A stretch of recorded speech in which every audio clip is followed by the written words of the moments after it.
बुर्ज कौस सेक्रेटेरियस। बुर्ज कौस वालों के लिए 14 जुलाई 2026 को बुर्ज सरतान में होने वाला नया चांद जो उनके 8वें घर में हो रहा है, क्योंकि नया चांद बुर्ज सरतान की तकरीबन 21 डिग्री पर हो रहा है, जिससे डिग्री थ्योरी के मुताबिक बुर्ज कौस की तवानाई से भी जोड़ा जाता है। और दूसरी तरफ आपके बुर्ज का हाकिम सारा मुश्तरी भी इससे ज्यादा दूर नहीं, इसलिए यह नया चांद आपके लिए गैर मामूली अहमियत रखता है।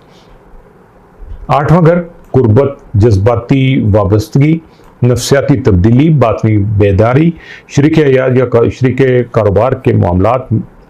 विरासत, टैक्स और मुश्तरका वसाइल से मुतल्लक होता है। अगर गुज़श्ता 1 साल के अरसा पर नजर डाली जाए तो मुश्तरक 8वें घर यानी बुर्ज सरतान में होने के दौरान आपने अपने अंदरूनी तब्दीलियों, जज्बाती उतार चढ़ाव, खुद एहतसाबी कुछ चीज़ों के इख्तिताम और नई शुरुआत का सामना किया होगा। इसलिए अब आप 8वें घर की तवानाई से नावाकिफ नहीं हैं, इसलिए अब आप इस नए चांद से शुरू होने वाली तब्दीलियों का सामना पहले के मुकाबले में ज़्यादा एतमाद के साथ कर सकेंगे। मजीद बरा 21 डिग्री के बायस इस नए चांद में बुर्ज कौस की अपनी तवानाई भी शामिल हो रही है, जो आपकी ज़ात और ज़िंदगी को इस नए चांद के असरात के साथ मजीद हम आहंग कर रही है। चूँकि बुर्ज सरतान, बुर्ज कौस एक दूसरे के साथ क्विनकॉक्स बनाते हैं,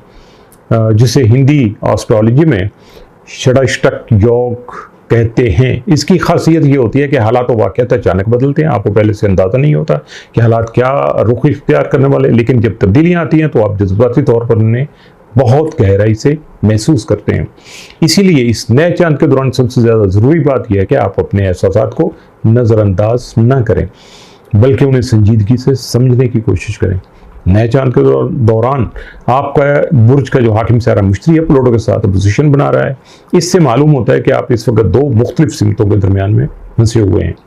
आप काफ़ी अरसा से खुद से ये वादा करते चले आ रहे हैं कि आप सफ़र करेंगे, दुनिया देखेंगे, अपनी किताब शाया करेंगे, दोबारा तालीम हासिल करेंगे और अपने ज़िंदगी के जो बड़े बड़े ख्वाब हैं उनको पूरा करेंगे। लेकिन दूसरी तरफ प्लूटो आपके जहन में दुनिया का सामना करना है, तो उसमें खौफ, खुद की सलाहियतों पर शक करने जैसी ज़हनी रुकावटें पैदा कर रहा है। ये 2 चीज़ें आपके सामने हैं जिसकी वजह से आप में कन्फ्यूजन बढ़ सकती है। चूँकि प्लूटो आपके तीसरे घर में मौजूद है, जो कि बहन भाइयों, पड़ोसियों और करीबी माहौल का है, इसलिए तीसरे और 9वें घरों के दरमियान में यह पोजीशन अक्सर करीबी लोगों के साथ नजरियाती, सियासी या ख़ानदानी बहस मुबासों को जन्म देती है। ऐसे में फ़ौरन जो है ना वो गुस्से या खौफ का शिकार होने की बजाय खामोशी से दूसरों का मौक़िफ़ सुनिएगा, और ये आपको सीखना होगा। चूँकि आप वैसे तो कर नहीं सकेंगे, इसलिए इसको सीखिएगा, समझिएगा। इसी तरह चूँकि ये घर आपकी पुरानी सोचों और जहन का भी है, इसलिए जैसे ही ख़ानदानी या समाजी माहौल की वजह से जहन में कोई मनफी ख्याल या शक आए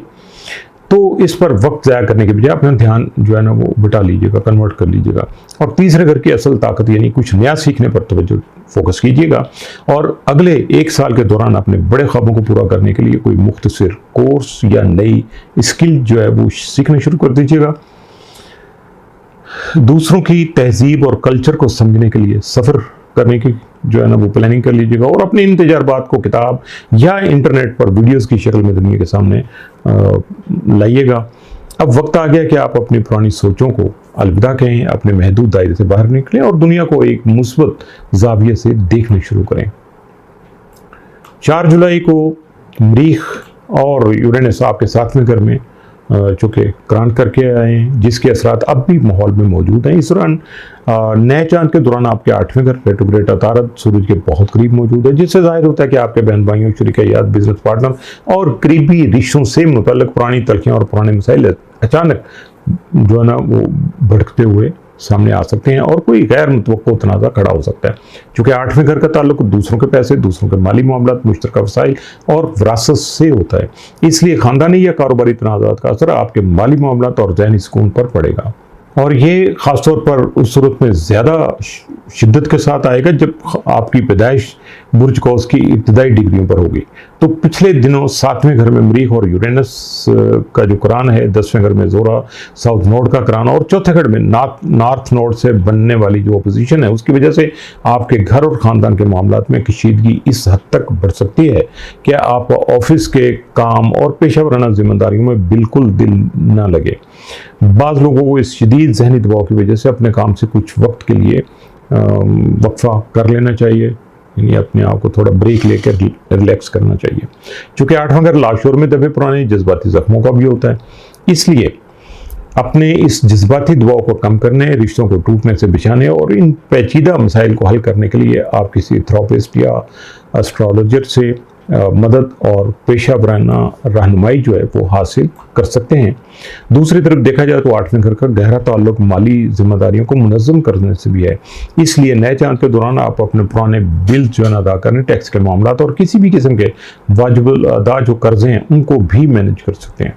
अगस्त 2026 में आपके 9वें घर यानी बुर्ज असद में होने वाले सूरज ग्रहण और आपके बुर्ज के हाकिम सितारे मुश्तरी का 5वें घर में मौजूद ज़ुहल के साथ बनने वाली जो ट्राइन है उसके बाद हालात आहिस्ता आहिस्ता बेहतर होना शुरू हो जाएंगे। इस असर से आपकी ज़िंदगी में आला तालीम, रिसर्च और नए उलूम सीखने के शानदार रास्ते खुलेंगे। और अगर आप तवील सफ़र या बैरूनी मुल्क जाने की कोशिश कर रहे हैं तो वहाँ भी कामयाबी मिल सकती है। इसके साथ 5वें घर के जो असरात हैं उनकी वजह से आपकी तख्लीकी सलाहियतों में बेपनाह इजाफा होगा, जहां आप अपने छूते आइडियाज़ और सलाहियतों को दुनिया के सामने ज़्यादा एतमाद से पेश कर सकेंगे और अपने अधूरे ख्वाबों को हकीकत का रूप दे पाएंगे। ताहम इन तमाम मुस्बत तब्दीलियों और बड़ी कामयाबियों को समेटने से पहले आपको अपने मौजूदा वक्त में अपनी ज़िंदगी के ऊपर जो बयान किए गए तमाम मुश्किल हालात और